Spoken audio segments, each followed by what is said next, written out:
রাজনৈতিক দলগুলোর কাছে তিনি আহ্বান জানিয়েছেন যে এই সংস্কারের যে রিপোর্টগুলো কমিশনগুলো যেগুলো প্রদান করেছে সেগুলোর উপরে আলাপ আলোচনা হবে, দলগুলো সেগুলো নিয়ে কথা বলবে কমিশনগুলোর সঙ্গে এবং একটা ঐক্যমতে পৌঁছানোর চেষ্টা করা হবে। সেটাই আপনার মূল কথা।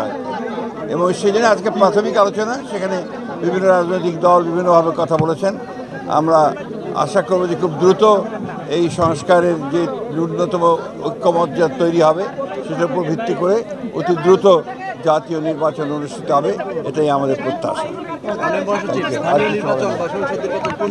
আমরা আগেই বলেছি, কিন্তু আমাদের কথা খুব পরিষ্কার বলেছি ভাই, আমাদের কথা হচ্ছে যে আমরা বলেছি যে জাতীয় সংসদের নির্বাচন সবার আগে হতে হবে, তারপরে আপনার স্থানীয় আজকের আলোচনাটা কি মানে শুধুমাত্র ইন্ট্রোডিউস করা, অন্যান্য শুধু ইন্ট্রোডাকশন, আজকে অন্য কোনো কিছু হয় এই আলোচনায় বিভিন্ন রাজনৈতিক দল বিভিন্ন কথা বলেছে, সেগুলো তাদের নিজস্ব মতামত বলেছে, কিন্তু একদম পজিটিভ কনস্ট্রাকটিভ কিছু আলোচনা আজকে সেভাবে হয়নি, হওয়ার সুযোগও ছিল না, কারণ আজকে পরিচিতি মতো একটা ব্যাপার ছিল।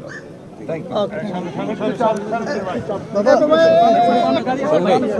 আপনি লিখে ফেলেন, আমি জামাতের